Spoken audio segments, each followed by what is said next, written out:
مکہ میں بیت اللہ کی وجہ سے پورے عرب میں قریش کا مذہبی احترام پایا جاتا تھا، کیونکہ سب کے بزرگ وہاں موجود تھے نا، اس لیے شرک کی گندگی اور غلاظت تو خوب پھیلی ہوئی تھی، جس کا انہیں بڑا گھمنڈ تھا۔ ان کے تجارتی قافلے امن کے ساتھ ہر علاقے سے گزر جاتے تھے۔ ابرہہ نے قریش کی مذہبی حیثیت ختم کرنے کے لیے القلیس نامی ایک نام نہاد عبادت گاہ یمن میں بنائی اور تمام اہل عرب کو اس مقام پر آ کر عبادت اور حج کرنے کی دعوت دی۔ اس کی دعوت کسی نے قبول نہ کی، کیوں؟ اللہ کا گھر تو اللہ کے حکم سے بنایا گیا تھا نا، انبیاء نے تعمیر کیا تھا۔ یہ تو ایسے ہی کام سا بادشاہ اٹھ کر کھڑا ہو گیا، اس نے بنا لی، تو کہنے لگا یہاں آ کے حج کیا کرو۔ اس کی دعوت کسی نے قبول نہ کی، ضد میں آ کر اس نے بیت اللہ کو شہید کرنے کا ناپاک منصوبہ بنایا۔ ابرہہ نے خانہ کعبہ کو شہید کرنے کا ناپاک منصوبہ بنایا۔ 60,000 کا لشکر لے کر مکہ کی طرف روانہ ہوا۔ اس لشکر میں 13 ہاتھی بھی تھے، جبھی سورہ فیل ہاتھی والے ہاتھی بھی تھے، تاکہ لوگوں پر ایک روب قائم ہو۔ جیسے ہی یہ لشکر مزدلفہ سے نکل کر وادی میسر میں داخل ہوا، اللہ نے چھوٹے سے ایک پرندے ابابیل کے ذریعے کے جھنڈ اس لشکر پر چھوڑ دیے۔ ان کی چونچ میں زہریلے اثرات رکھنے والی مٹی کی کنکریاں تھیں۔ پرندوں نے وہ کنکریاں ابرہہ کے لشکر پر پھینکی۔ کنکری جسم کے جس حصے پر پڑتی وہ گلنا شروع ہو جاتا۔ ہاتھی ان کنکریوں کے اثرات سے بلبلا اٹھے اور واپس مڑ کر اپنے ہی لشکر کے لوگوں کو رونتے رہے۔ پورا لشکر تباہ ہوا اور اللہ نے اپنے عظیم گھر بیت اللہ کو محفوظ رکھا۔ یہ زبردست عبرت تھی کہ یہ رسول اللہ صلی اللہ علیہ وسلم کی پیدائش سے 50 یا 51 دن پہلے کا واقعہ ہے، صرف 50 یا 51 دن پہلے کا واقعہ ہے، جو واقعہ عبرت ہے ہر اس قوم کے لیے جو خانہ کعبہ کی طرف بری نگاہ رکھتا ہے۔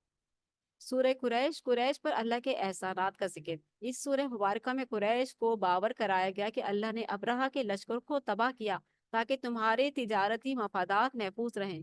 احسان مندی کا تقاضا ہے کہ تم خود ساختہ معبودوں کے بجائے، جو انہوں نے بزرگ بنائے ہوئے تھے، خود ساختہ بزرگوں کے بجائے بیت اللہ کی رب یعنی اللہ کی عبادت کرو۔ وہ رب کی جس نے تمہیں بھوک مٹانے کے لیے غذا دی اور بیت اللہ کے گرد ایک خاص علاقے کو حرم قرار دے کر تمہیں جنگ و جدال کے خوف سے امن دے دیا، دور کیا تھا نا۔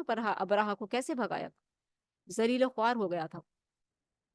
تو اللہ تعالیٰ وہ بتا رہے ہیں کہ دیکھو اللہ کے اس احسان کو مانو اور اللہ ہی کی خالص عبادت کرو، چھوڑ دو ان بزرگوں کو جن کو تم نے بنایا ہوئے بہت معتبر ہستیاں، اور امن میں اللہ تعالیٰ نے تمہیں امن دیا ہے، اس امن کی قدر کرو۔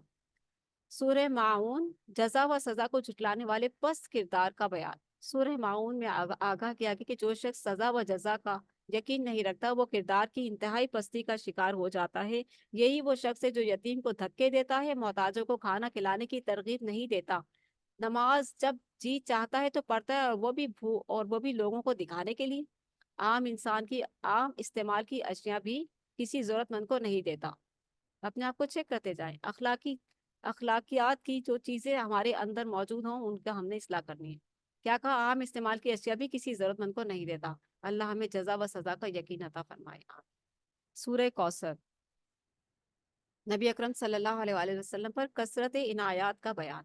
سورہ کوثر میں نبی علیہ الصلوۃ والسلام کو عطا کی جانے والی کثیر نعمتوں کا ذکر ہے، کثیر، خیر ہی خیر۔ قرآن جیسی کامل ہدایت، اسلام جیسا مکمل دین، اب سنیں کتنی خیریں ہیں۔ قرآن جیسی کامل ہدایت، اسلام جیسا مکمل دین، صحابہ کرام جیسے جانثار ساتھی، بہت بڑی امت اور محض 21 برس میں دین کو غالب کرنے کی سعادت، یہ کتنی بڑی نعمت ہے نا۔ سورہ کوثر کی تفسیر بہت بہت لمبی ہے، یہاں بہت شارٹ الفاظ میں بتایا گیا ہے۔ آپ صلی اللہ علیہ وآلہ وسلم کو ان نعمتوں کا شکر ادا کرنے کے لیے نماز ادا کرنے اور قربانی پیش کرنے کی تلقین کی گئی۔ اللہ تعالیٰ کو قربانی کا عمل بہت پسند ہے، جو اللہ کے نام سے اللہ اکبر کے ساتھ ذبیحہ کیا جاتا ہے، اللہ تعالیٰ کو یہ بہت پسند ہے۔ تو اللہ کے رسول کو ان نعمتوں کا شکر ادا کرنے کے لیے کیا کیا دو کام کرے؟ نماز ادا کرنے اور قربانی پیش کرنے کی تلقین کی، ذبیحہ کی تلقین کی۔ دشمن سمجھتے ہیں کہ آپ صلی اللہ علیہ وآلہ وسلم اولاد نرینہ دشمن سمجھتے ہیں کہ آپ صلی اللہ علیہ وسلم کی اولاد نرینہ بچپن ہی میں فوت ہو گئی اور اب آپ صلی اللہ علیہ وآلہ وسلم کا نام باقی نہیں رہے گا۔ دشمن تو یہی سمجھ رہے تھے نا، کیونکہ آپ صلی اللہ علیہ وسلم کے بیٹے حضرت ابراہیم جو بچپن ہی میں فوت ہو گئے تھے اور جو دوسرے بیٹے تھے وہ بھی، تو اب ان کو بات مل گئی بنانے کے لیے کہ اب تو آپ کا نام لینے والا بھی کوئی باقی نہیں رہے گا۔ تو یہ ان کی خام خیالی ہے۔ اللہ تعالیٰ نے سورہ کوثر ایسے ہی نہیں نازل کی، ہر طرح کی خیر سے بھری ہوئی، وہ خود ہی بے نام و نشان رہیں گے۔ آپ صلی اللہ علیہ وآلہ وسلم کا ذکر خیر تو قیامت تک بلند سے بلند تر ہوتا رہے گا، اور آپ دیکھ لیں قیامت تک ابھی بھی پیارے نبی صلی اللہ علیہ وسلم کا نام آتا ہے تو سب درود پاک پڑھتے ہیں صلی اللہ علیہ وآلہ وسلم۔ اللہ اور اس کے فرشتے نبی علیہ الصلوۃ والسلام کا پر درود پاک بھیجتے ہیں، اور جو اللہ کے رسول صلی اللہ علیہ وسلم کو ماننے والے اور آپ سے محبت کرنے والے ہیں، جب آپ کا نام آتا ہے تو درود پاک پڑھتے ہیں صلی اللہ علیہ وآلہ وسلم۔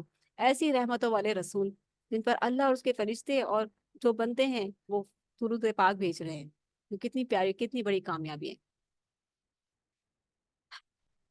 سورہ کافرون، کافروں سے اعلان برات۔ اس سورہ مبارکہ میں کافروں کی طرف سے سمجھوتے کی پیشکش کو سختی کے ساتھ رد کرتے ہوئے آگاہ کر دیا گیا کہ نبی علیہ الصلوۃ والسلام ہرگز تمہارے معبودوں کی عبادت نہیں کریں گے، اسی طرح تم بھی نبی علیہ الصلوۃ والسلام کے معبود حقیقی وحدہ لا شریک کی عبادت نہیں کرتے۔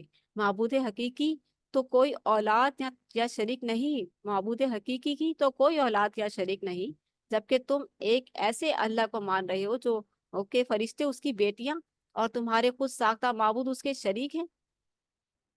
اللہ کو مانتے تھے مشرکین مکہ، اللہ کو مانتے تھے، لیکن اللہ کی ذات کے ساتھ انہوں نے کیا شرک بنا رکھا تھا؟ فرشتوں کو اللہ کی بیٹیاں کہتے تھے، اور جو خود ساختہ جو ان کے بزرگ تھے ان کو اللہ کے ساتھ شریک بنایا ہوا تھا۔ بزرگوں کو پکارتے تھے مدد کے لیے، واسطے وسیلے دیتے تھے، تو یہ حرام ہے۔ اللہ تعالیٰ قرآن مجید میں کہہ رہا ہے، ٹھیک ہے، اس بات کو کلیئر کر لیں۔ فرمایا تمہارا تصور اللہ کے بارے میں کچھ اور ہے، نبی علیہ الصلوۃ والسلام کا تصور کچھ اور۔ تمہیں تمہارا دین مبارک ہو جس کے تحت تم من گھڑت معبودوں کی عبادت کرتے ہو، من گھڑت بزرگوں کی عبادت کرتے ہو، اور نبی علیہ الصلوۃ والسلام کے لیے ان کا دین کافی ہے جس میں عبادت صرف اور صرف اللہ ہی کی جاتی ہے۔ یہ ہے عقیدے کی درستگی۔ سورہ نصر، نبی علیہ الصلوۃ والسلام کے مشن کی کامیابی کا اعلان۔ اذا جاء نصر اللہ والفتح، یہ سورہ مبارکہ بشارت دے رہی ہے کہ عنقریب اللہ کی مدد آئے گی، مسلمانوں کو فتح حاصل ہوگی اور دین غالب ہو جائے گا، گویا نبی اکرم صلی اللہ علیہ وآلہ وسلم کا مشن اپنی تکمیل کو پہنچے گا۔ لوگ چوک در چوک نظام اسلام کو قبول کریں گے۔ اب نبی علیہ الصلوۃ والسلام کو دنیا سے رخصت ہونے کی تیاری کرنی ہوگی۔ اللہ اکبر۔ آپ صلی اللہ علیہ وآلہ وسلم کو چاہیے کہ اس کیفیت کے آنے کے بعد کثرت سے اللہ کی تسبیح و حمد کریں۔ مشن کے دوران وہ جو بھول چوک آپ صلی اللہ علیہ وآلہ وسلم سے ہوئی، یا جو خطا آپ صلی اللہ علیہ وآلہ وسلم کے ساتھیوں سے ہوئی، اس پر اللہ تعالیٰ سے استغفار کریں، بے شک اللہ تعالیٰ بخشنے والا اور نزل کرم فرمانے والا ہے۔ دیکھیں اللہ سبحانہ تعالیٰ کس طرح سے اپنے بندوں کی حمایت اور کس طرح سے اپنے بندوں کی حفاظت فرماتا ہے۔ سبحان اللہ۔ سورہ لہب، گستاخ رسول صلی اللہ علیہ وآلہ وسلم کے لیے شدید ترین وعید کا ذکر۔ ابو لہب آپ صلی اللہ علیہ وآلہ وسلم کا سگا چچا اور پڑوسی تھا۔ وہ حسن سلوک کے بجائے آپ صلی اللہ علیہ وآلہ وسلم کو گالیاں دیتا، کھانے کی ہانڈی میں نجاست ڈالتا، اور آپ صلی اللہ علیہ وآلہ وسلم کی راہ میں کانٹے بچھاتا۔ تبلیغ دین کے دوران آپ صلی اللہ علیہ وآلہ وسلم کے پیچھے ایک چلتا اور لوگوں کو آپ صلی اللہ علیہ وآلہ وسلم کی بات سننے سے روکتا۔ اس سورہ مبارکہ میں وعید سنائی گئی کہ اس کے دونوں ہاتھ ٹوٹ گئے اور وہ برباد ہوگا، اس کا مال اس کے کچھ کام نہ آئے گا، روز قیامت انگاروں والی آگ میں جلے گا۔ اس کی بیوی بہت زیادہ لگائی بجائی کے ذریعے فساد کی آگ بھڑکاتی تھی، وہ اس طرح ہلاک ہوگی کہ کھجور کی رسی اس کے گلے میں پھندا بن کر اٹک جائے گی۔ اللہ۔ سورہ اخلاص، اللہ کے یکتا ہونے کا بیان۔ سورہ اخلاص توحید کا واضح پیغام۔ قل هو اللہ احد اللہ الصمد لم یلد ولم یولد ولم یکن له کفوا احد، کہ اللہ کے رسول صلی اللہ علیہ وسلم نے فرمایا کہ جو شخص اس سورہ مبارکہ کو 10 مرتبہ پڑھ لیتا ہے تو اللہ تعالیٰ اس کے لیے جنت میں ایک خوبصورت محل تعمیر فرما دیتا ہے۔ اس کی اتنی فضیلت آئی ہے، اور یہ توحید کا بہترین لب لباب ہے، توحید کا۔ سورہ اخلاص میں اللہ یعنی معبود حقیقی کے امتیازی اوصاف کا بیان ہے۔ وہ یکتا ہے، وہ اکیلا ہے، وہ خالق ہے، وہ کسی کا محتاج نہیں بلکہ اس کے علاوہ ہر شے مخلوق ہے اور اس کی محتاج ہے۔ خالق اور مخلوق کا فرق واضح کیا گیا کہ خالق ہوتا ہے، سب اس کے محتاج ہوتے ہیں، مخلوق ہوتی ہے وہ خالق کی محتاج ہوتی ہے۔ اس کی کوئی اولاد نہیں۔ اللہ تعالیٰ نے یہاں واضح کر دیا، یہود و نصارہ کو بتا دی کہ اللہ کا کوئی بیٹا نہیں، دونوں نے اللہ کے اپنے رسولوں کو اللہ کا بیٹا بنا دیا تھا، دونوں کو واضح کر دیا کہ اللہ کا کوئی بیٹا نہیں، اللہ کی کوئی اولاد نہیں۔ اور مشرکین مکہ کو بھی واضح کر دیا کہ اللہ کی کوئی بیٹیاں نہیں، نعوذ باللہ، تم فرشتوں کو اللہ کی بیٹیاں کہتے ہو، اللہ کی کوئی اولاد نہیں، اس بات کو واضح کر دیا اللہ تعالیٰ نے، اس کی کوئی اولاد نہیں، اور نہ وہ خود کسی کی اولاد ہے، کوئی بھی ایسا نہیں جو اس کی مثل ہو، اس کے جیسا کوئی نہیں، لیسا کمثلہ شیء۔ یقین کرتے ہو تو کر لو، نہیں کرتے ہو تو پھر تمہارے لیے اللہ تعالیٰ نے وہاں پر بڑا اچھا مہمانی تیار کر رکھی ہے۔ سورہ فلق، سورہ فلق خارجی شرور سے حفاظت کے لیے دعا۔ سورہ فلق میں خارجی شرور سے حفاظت کے لیے دعا سکھائی گئی ہے۔ سورہ شروع میں بھی تو اللہ تعالیٰ نے ہمیں دعا سکھائی تھی نا، سورہ فاتحہ پڑھ کر آئے ہیں نا ہم، سورہ فاتحہ، اس میں کتنی پیاری دعائیں سکھائی گئی۔ سب سے پہلے تو اقرار سکھایا ہے، عاجزی کا اقرار، اللہ رب العزت سے وفا کا اقرار۔ کیا کہتے ہیں ہم اللہ تعالیٰ سے وفا کا اقرار کس بات میں کرتے ہیں؟ سورہ فاتحہ میں وہ کون سی آیت ہے جس میں ہم اللہ تعالیٰ سے وفاداری کا اقرار کرتے ہیں؟ ایاک نعبد و ایاک نستعین، اے اللہ ہم تیری ہی عبادت کرتے ہیں، تجھ ہی سے مدد مانگتے ہیں۔ پھر اللہ کو چھوڑ کر اگر کسی اور کو دعاؤں اور واسطے وسیلے کے لیے پکارتے ہو، کسی اور کے بھی نام کے نظر و نیاز چڑھاوے چڑھاتے ہو، اور پھر اللہ ہی سے مدد مانگتے ہیں، ہم اللہ ہی سے مدد مانگتے اقرار کرتے ہیں نا، اوروں کو بھی مدد کے لیے پکارتے ہیں۔ کون لوگ پکارتے ہیں؟ پکارتے نہیں کہ نام لے لے کر، فلاں بزرگ کا نام لے کر مدد مدد مدد، پکارتے نہیں، پوری پوری تسبیحیں پڑھتے ہیں۔ یہ اقرار وفا ہے یا اقرار بے وفائی؟ نماز میں تو ہم کہتے ہیں ایاک نعبد و ایاک نستعین، اور تسبیحات ہم غیر اللہ کی پڑھتے ہیں، کتنی بڑی بے وفائی ہے۔ اور پھر اللہ تعالیٰ نے اس میں ایک اور دعا سکھائی، ایاک اہدنا الصراط المستقیم، اللہ سیدھے راستے کی ہدایت عطا فرما۔ اور سارے شرور سے جو بہکے میں جو گمراہ ہیں اور جن پر تیرا غضب ہو، ان سے محفوظ رکھ، ان کے راستے سے محفوظ رکھ۔ اس وقت بھی ہم نے دعا پڑھی، اور اب بھی اللہ تعالیٰ نے ایسی دعائیں سکھا دی، معوذتین کہتے ہیں جنہیں، جو خارجی شرور سے حفاظت کے لیے دعا ہے۔ سورہ فلق اور سورہ ناس کے لیے بھی دیکھتے ہیں، سورہ فلق میں خارجی شرور سے حفاظت کے لیے دعا سکھائی گئی۔ دعا کے الفاظ یہ ہے کہ میں صبح کے رب کی پناہ طلب کرتا ہوں ہر اس شے کے شر سے جو اس نے بنائی، رات کے شر سے جبکہ وہ چھا جاتی ہے، ان جادو گرمیوں کے شر سے جو منتر پڑھ کر گروہوں میں پھونکتی ہیں، حسد کرنے والے کے شر سے جبکہ وہ حسد کی بنیاد پر کسی سازش کا ارتکاب کرے۔ سارے شرور سے بچا لیا اللہ تعالیٰ نے۔ سورہ فاتح میں سیدھے راستے کی ہدایت عطا کر دی، اور آخر میں ہر طرح کی شرور سے حفاظت کے لیے معوذتین رکھ دی۔ خارجی شرور سے حفاظت کے لیے دعا سورہ فلق اور سورہ ناس، داخلی شرور سے حفاظت کی دعا داخلی شرور سورہ ناس میں، باطنی شرور سے حفاظت کے لیے دعا سکھائی گئی۔ ارشاد ہوا کہ یوں دعا مانگو کہ میں پناہ طلب کرتی ہوں تمام انسانوں کے رب، بادشاہ اور معبود حقیقی کی، اس چھپ کر وسوسہ ڈالنے والے کے شر سے جو انسانوں کے سینوں میں وسوسہ اندازی کرتا ہے۔ یہ وسوسہ ڈالنے والا کوئی شیطان نہیں، جن بھی ہو سکتا ہے۔ یہ وسوسہ ڈالنے والا کوئی شیطان جن بھی ہو سکتا ہے، یا شیطان کا ایجنٹ کوئی انسان بھی ہو سکتا ہے، دونوں ہو سکتے ہیں۔ سمجھ میں آ رہی ہے بات؟ دونوں ہو سکتے ہیں۔ اللہ تعالیٰ کا کتنا بڑا احسان ہے کہ اس نے اپنی عظیم کتاب کے آغاز میں سورہ فاتح کی صورت میں بندوں کو ہدایت مانگنے کی دعا تلقین فرمائی۔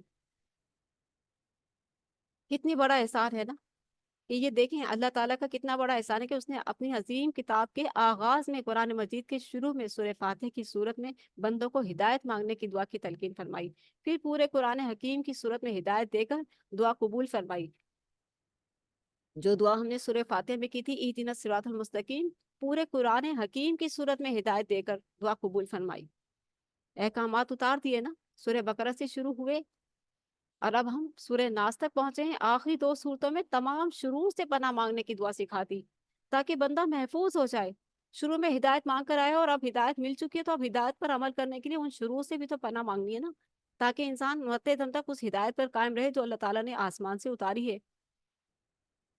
اس ہدایت نامے پر عمل کرنے کے لیے، اس پر قائم رہنے کے لیے، اس پر استقامت رکھنے کے لیے ہمیں شرور سے بھی تو بچنا ہے نا۔ وہ شرور کتنے خطرناک ہیں جن سے بچنے کے لیے اللہ تعالیٰ نے معوذتین سورہ فلق اور سورہ ناس اتاری ہیں۔ آخری دو صورتوں میں تمام شرور سے پناہ مانگنے کی دعا سکھاتی تاکہ ہدایت پانے کے بعد انسان گمراہ نہ ہو۔ اللہ ہمیں اپنے اس احسان عظیم اور دیگر بے شمار نعمتوں کا شکر ادا کرنے کی توفیق عطا فرمائے۔ آمین ثم آمین۔ اللهم صل وسلم. الحمد لله الحمد لله الحمد لله رب العالمين. الحمد لله رب العالمين. الحمد لله رب العالمين. الحمد لله الذي له ما في السماوات وما في الأرض وله الحمد في الآخرة وهو الحكيم الخبير. وهو الحكيم الخبير. فلله الحمد رب السماوات ورب الأرض ورب العالمين وله الكبرياء في السماوات والأرض وهو العزيز الحكيم. الحمد لله الذي بنعمته تتم الصالحات. الحمد لله الذي بنعمته تتم الصالحات. الحمد لله الذي بنعمته تتم الصالحات. سبحان الله وبحمده سبحان الله العظيم. سبحان الله وبحمده سبحان الله العظيم. سبحان الله وبحمده عدد خلقه ورضا نفسه وزنة عرشه ومداد كلماته. سبحان الله وبحمده عدد خلقه ورضا نفسه وزنة عرشه ومداد كلماته. اللهم صل على محمد وعلى آل محمد كما صليت على إبراهيم وعلى آل إبراهيم إنك حميد مجيد. اللهم بارك على محمد وعلى آل محمد كما باركت على إبراهيم وعلى آل إبراهيم إنك حميد مجيد. اللهم أنت ربي لا إله إلا أنت خلقتني وأنا عبدك وأنا على عهدك ووعدك ما استطعت أعوذ بك من شر ما صنعت أبوء لك بنعمتك علي وأبوء بذنبي فاغفر لي إنه لا يغفر الذنوب إلا أنت. الحمد لله عدد ما خلق. الحمد لله ملء ما خلق. الحمد لله عدد ما في السماوات وما في الأرض. الحمد لله عدد ما أحصى كتابه. والحمد لله على ما أحصى كتابه. والحمد لله عدد كل شيء. والحمد لله ملء كل شيء.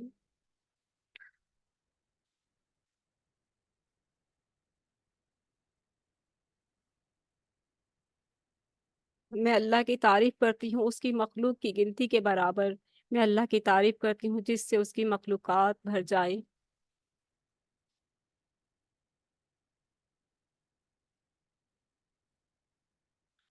میں اللہ کی تعریف کرتی ہوں ان چیزوں کی گنتی کے برابر آسمان و جو آسمان و زمین میں ہیں. میں اللہ کی تعریف کرتی ہوں ان چیزوں کی گنتی کے برابر جنہیں اس کی کتاب نے شمار کیا. اور میں اللہ کی تعریف کرتی ہوں اس پر اس پر جو اس کی کتاب نے شمار کیا. اور میں اللہ کی تعریف کرتی ہوں ہر اس چیز کی گنتی کے برابر. میں اللہ کی تعریف کرتی ہوں جس سے ہر چیز بھر جائے. الحمد للہ الذی بنعمتہ تتم الصالحات. تمام شکر تمام تعریف اللہ کے لیے ہے کہ جس نے ہمیں یہ نعمت عطا کی. قرآن مجید سے ایسی نعمت عطا کی. یا الہی ہم اس مجلس میں آج تکمیل قرآن کی تقریب میں ہیں. یا الہی ہماری اس کوشش کو قبول کر لیجیے. ہماری اس کوشش کو قبول کر لیجیے. یا الہی اپنے پاک کلام کو ہمارے دلوں کی بہار بنا دیجیے. ہمارے دلوں کا نور بنا دیجیے. ہمیں ہدایت کا ہمارے لیے ہدایت بنا دیجیے. یا الہی ہمیں سیدھے راستے پر چلا دیجیے. یا الہی ہم اپنی خطاؤں سے ہم اپنی خطاؤں کا اقرار کرتے ہیں. یا الہی ہم اپنی غلطیوں کا اقرار کرتے ہیں آپ کے حضور. یا الہی ہمیں معاف فرما دیجیے. ہمیں معاف فرما دیجیے. یا الہی ہم سے بھول چوک ہو جاتی ہے. ہم خطا کار ہیں. ہم گناہ گار ہیں. ہمیں معاف فرما دیجیے. یا الہی آپ کی اس مجلس میں آپ معاف فرمانے والے ہیں. آپ کی رحمتیں اترتی ہیں. یا الہی آپ اپنی رحمت سے ہم سب کی خطاؤں سے درگزر فرمائیے. ہمیں معاف فرما دیجیے. یا الہی ہمیں معاف فرما دیجیے. ہماری سب خطاؤں سے درگزر فرمائیے. آپ معافی کو پسند فرماتے ہیں. یا الہی ہمیں معاف فرما دیجیے. ہمیں دین دنیا اور آخرت کی ہر طرح کی ذلت سے بچا لیجیے. یا الہی ہمیں شیطان کی شر سے بچا لیجیے. یا الہی ہمیں سیدھے راستے کی ہدایت عطا فرمائیے. یا الہی بسم اللہ الرحمن الحمد للہ رب العالمین الرحمن الرحیم مالک یوم الدین ایاک نعبد و ایاک نستعین ایاک نعبد و ایاک نستعین إياك نعبد وإياك نستعين اهدنا الصراط المستقيم اهدنا الصراط المستقيم اهدنا الصراط المستقيم صراط الذين أنعمت عليهم غير المغضوب عليهم ولا الضالين آمين۔ اے اللہ ہم سب کو سیدھے راستے کی ہدایت عطا فرمائیے اور ہماری خطاؤں سے درگزر فرما لیجیے یا الہی۔ یا الہی اس بابرکت مجلس میں ہم بیٹھے ہیں یا الہی آپ کی رحمت کے لیے، یا الہی ہم پر اپنی خاص رحمت فرمائیے یا الہی، ہم سب سے راضی ہو جائیے یا الہی، ہمارے اخلاص اپنے لیے خاص کر دیجیے یا الہی، زندگی بھر کی ہماری عبادتیں آپ کے لیے ہوں، آپ کی خاطر ہوں یا الہی، جو بھی نمازیں روزے جو بھی ہمارے صدقہ خیرات اپنی بارگاہ میں قبول فرما لیجیے یا الہی، ہمارے اخلاص کو قبول فرما لیجیے یا الہی، ہمارے اخلاص مرتے دم تک آپ کی رضا اور آپ کی محبت کی خاطر ہو جائیں یا الہی، ہماری ساری نیکیوں کو قبول فرما لیجیے یا الہی، ہمارے اخلاص کو قبول فرما لیجیے یا الہی، اپنی رضا کی خاطر پر فرما لیجیے یا الہی۔ یا الہی ہم آپ کے در پر بیٹھے ہیں، ہمارے دلوں کی حاجتیں بہت زیادہ ہیں یا الہی، اور آپ بہت وسیع ہیں یا الہی، آپ کی رحمت بہت وسیع ہے یا الہی، ہماری حاجتیں بھی بہت ہیں لیکن آپ کی رحمت اس سے بھی زیادہ وسیع۔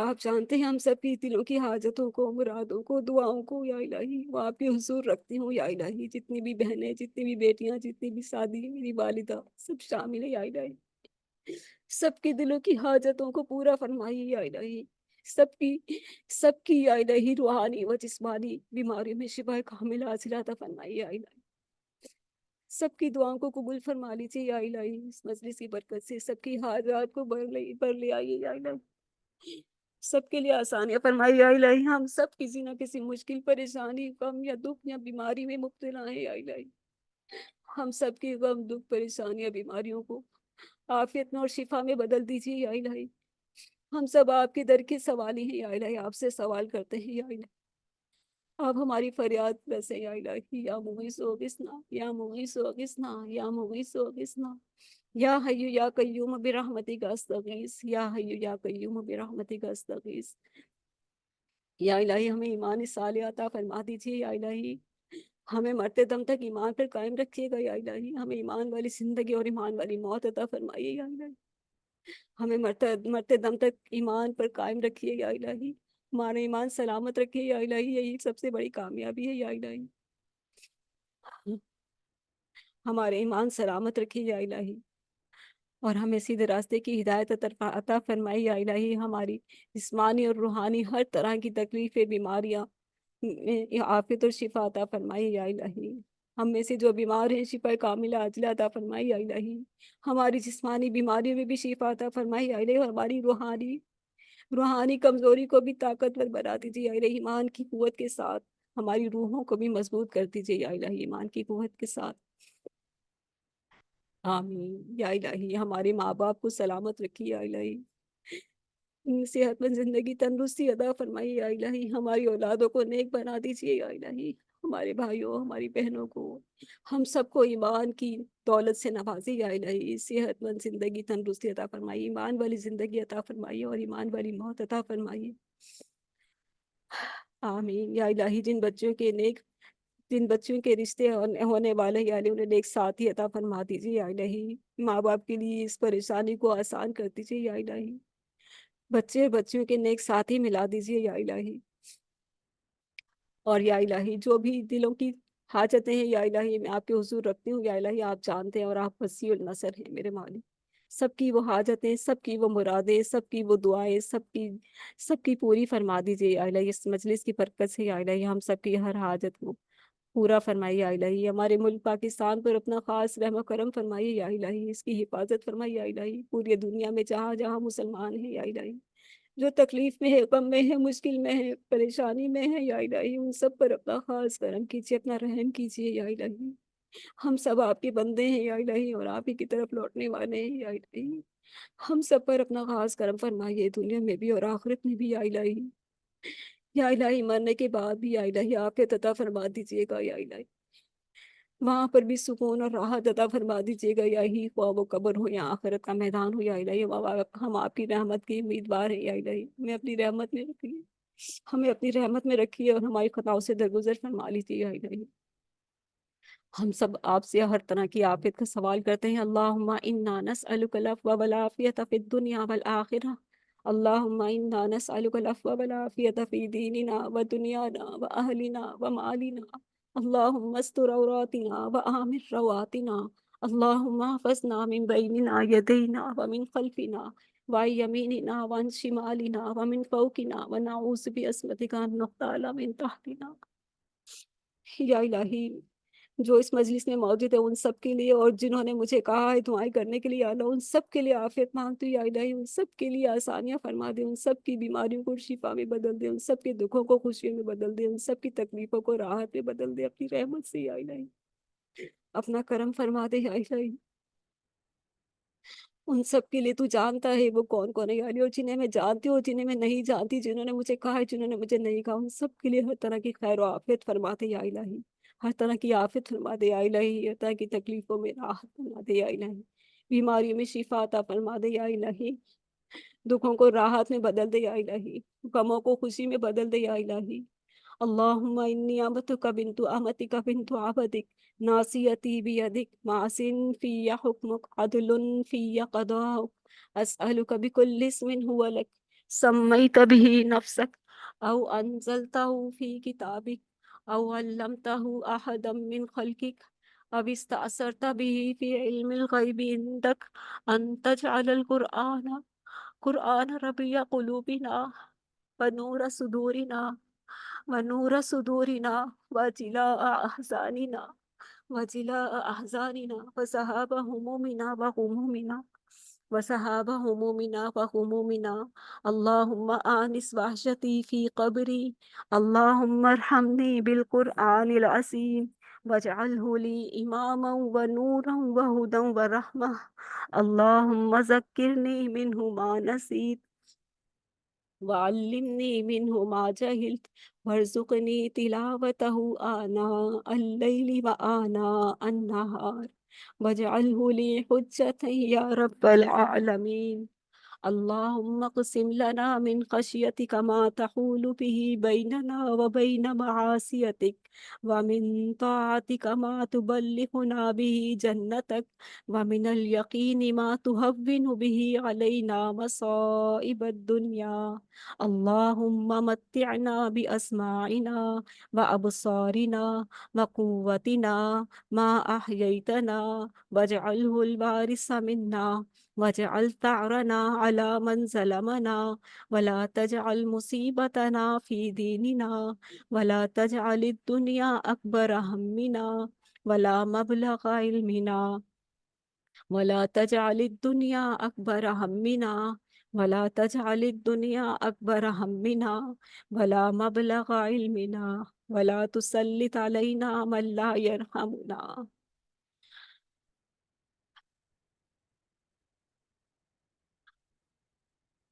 رب اجعلني لك شكارا لك سكارا لك رهابا لك متوان إليك مقبتا أواها منيبا۔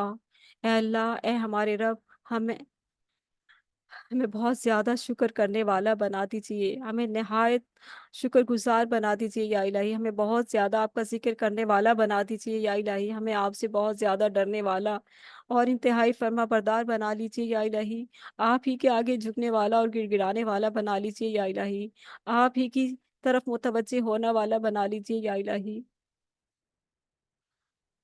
اے اللہ، ہماری دعائیں قبول فرمائیے یا الہی۔ یا الہی ربی تقبل توبتنا، اے اللہ ہماری توبہ قبول فرما لیجیے یا الہی ربی تقبل توبتنا واغسل حوبتنا واجب دعوتنا واجب دعوتنا واجب دعوتنا، یا الہی ہماری دعائیں قبول فرما لیجیے، واجب دعوتنا وثبت حجتنا واہد قلوبنا وسدد لسانا واسلل سخیمتا صدورنا۔ اے اللہ ہمیں ہدایت دیجیے یا الہی، ہمارے لیے ہدایت کو آسان بنا دیجیے، ہماری مدد کیجیے اس کے خلاف جو ہم پر زیادتی کرے۔ اے ہمارے رب، ہمیں اپنا بہت زیادہ شکر کرنے والا بنا دیجیے، بہت ذکر کرنے والا، بہت ڈرنے والا بنا دیجیے، بہت اطاعت کرنے والا، بہت عاجزی کرنے والا بنا دیجیے، اپنی طرف آہیں بھرنے والا، رجوع کرنے والا بنا دیجیے۔ اے ہمارے رب، ہماری توبہ قبول کر لیجیے، اے اللہ ہماری توبہ قبول فرما لیجیے۔ اے اللہ ہماری توبہ قبول فرما لیجیے، ہمارے گناہوں کو دھو ڈالیے، ہمارے گناہوں کو دھو ڈالیے، ہماری دعائیں قبول کیجیے، ہماری دعائیں قبول کیجیے یا الہی، واجب دعوتنا، واجب دعوتنا یا الہی، ہماری دعائیں قبول کیجیے، ہماری دلیل کو ثابت رکھیے، ہماری زبان سیدھی رکھیے اور ہمارے دل کو ہدایت دیجیے، ہمارے سینے سے کینہ نکال دیجیے یا الہی، ہماری دعائیں قبول فرما لیجیے اپنی بارگاہ میں یا الہی، ہماری دعائیں قبول فرما لیجیے۔ ربنا تقبل منا انک انت السمیع العلیم وتب علینا انک انت التواب الرحیم۔ اللہم صلی علی محمد وعلی آل محمد کما صلیت علی ابراہیم وعلی آل ابراہیم انک حمید مجید۔ اللہم بارک علی محمد وعلی آل محمد کما بارکت علی ابراہیم وعلی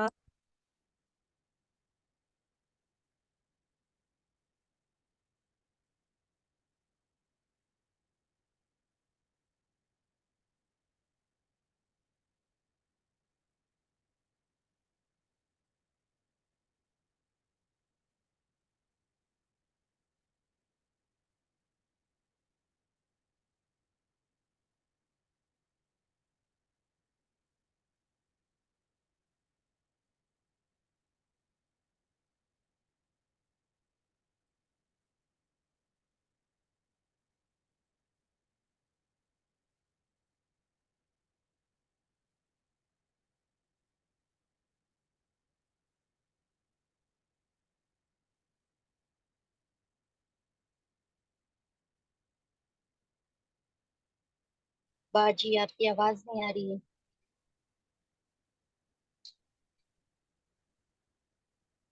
باجی جی جی جی جی جی باجی بولیے، جی سب بولیے۔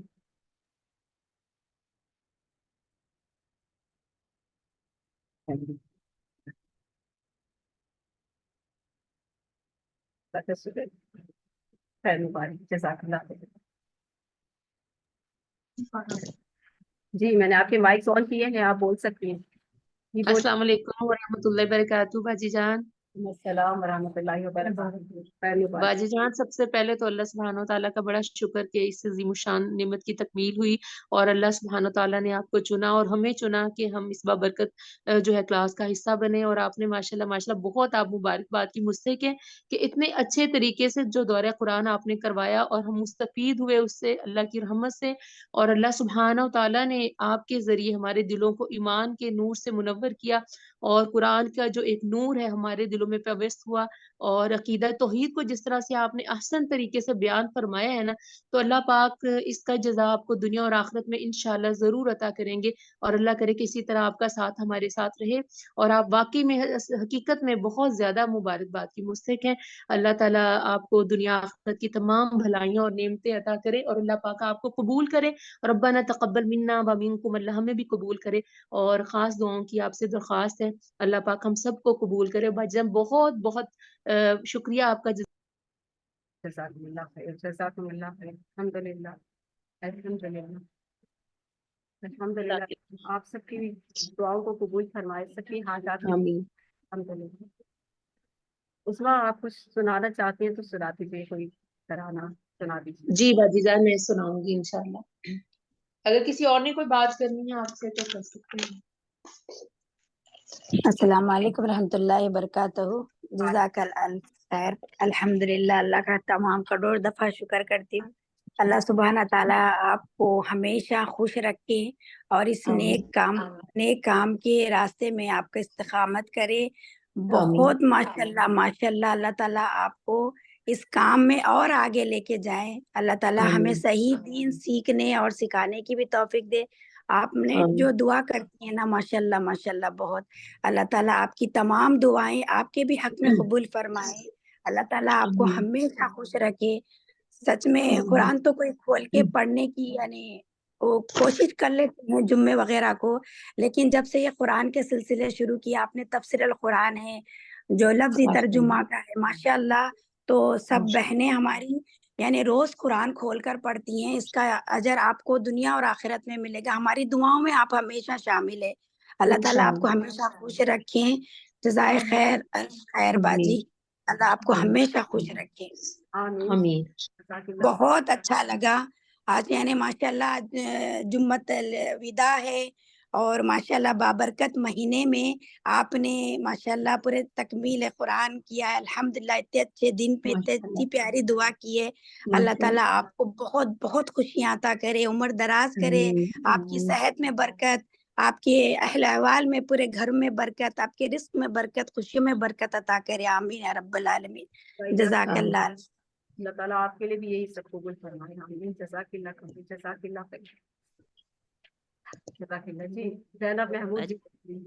جی باجی آپ بہت بہت بہت مبارک ہو کہ آپ نے بہت اچھے طریقے سے، بہت احسن طریقے سے یہ پورا ہمارا تکمیل قرآن ہوا آج، اور آپ نے جو دعائیں مانگی ہیں اللہ تعالیٰ آپ کے حق میں بھی اور ہم سب کے حق میں قبول فرمائے، پوری امت کے حق میں قبول فرمائے، اور آپ کی دین دنیا آخرت اللہ تعالیٰ بہتر بنائے، آپ کے علم میں، عمل میں، عمر میں خوب برکت عطا فرمائے، رفعت عطا فرمائے، آپ کو خوب بلندیاں عطا فرمائے، اور ہمارا ساتھ مرتے دم تک انشاءاللہ قرآن سے جڑے رہیں ہم سب ساتھ، اور اسی طرح یہ کارواں چلتا رہے انشاءاللہ تعالی. اللہ ہماری بے شمار دعائیں آپ کے ساتھ، آپ کے گھر والوں کے ساتھ، آمین. پوری امت کے ساتھ. اللہ تعالی ہم سب مغفرت فرما دے، پوری امت کی مغفرت فرما دے. اس بابرکت محفل کی برکت سے اللہ تعالیٰ امت مسلمہ پر رحم فرمائے اور پوری امت کو ایک کر دے، اور فلسطین کے مسلمانوں پر رحم فرمائے. اللہ تعالیٰ غیب سے ان کی مدد فرمائے اور ہم سب کو اور ایک بنائے. پھر بہت بہت شکریہ. جزاک اللہ. جزاک اللہ خیر. آمین. جزاک اللہ خیر. باجی میں بولوں؟ بولیے. جی رضیہ بولیے. جی باجی، میری باجی کی دعا اور میری سب بہنوں کی دعا اللہ تعالیٰ اپنی بارگاہ میں قبول کرے. آمین. بہت اچھی دعا. دل کو سکون مل جاتا ہے، سچی دل روتا ہے، اور اللہ کی بارگاہ ہمیں معافی بھی مانگتا ہے، کیونکہ ہم انسان ہیں، ہم کرتے رہتے ہیں. اللہ ہمیں معاف کرے اور ہماری دعاؤں کو اپنی بارگاہ میں قبول کرے. آمین. آمین. آمین. آمین. اللہ خیر. رضیہ جزاک اللہ. آمین یا رب العالمین. کسی اور کو کچھ کہنا ہے؟ آئیے مائک آن کیجیے. چلیے عثما، آپ جو ہے آپ نے جو سنانا ہے وہ سنائیے. جی جی عثما اگر آپ بھی سنانا چاہتی ہیں تو آپ بھی آ جائیے گا. عثما کی جی باجی جی جی جی عثما سے کہہ رہی ہیں کہ اگر آپ نے کچھ سنانا ہے تو عثما کے بعد آپ بھی آ جائیے گا. جی جی باجی جان شروع کروں؟ جی جی شروع کیجیے. میری زندگی کے مالک یہ سفر قبول کر لے، میری زندگی کے مالک یہ سفر قبول کر لے، میرا کارواں پڑا ہے تیرے در قبول کر لے، میرا کارواں پڑا ہے تیرے در قبول کر لے،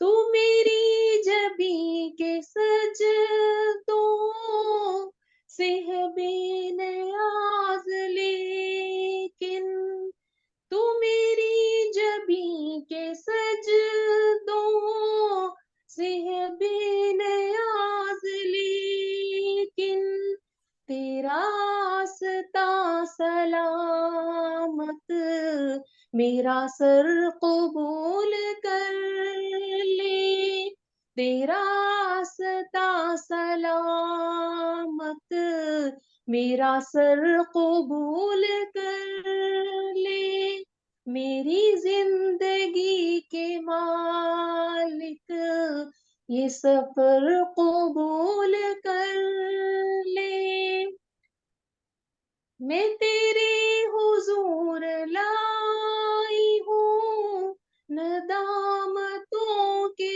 آنسو، میں تیرے حضور لائی ہوں ندامتوں کے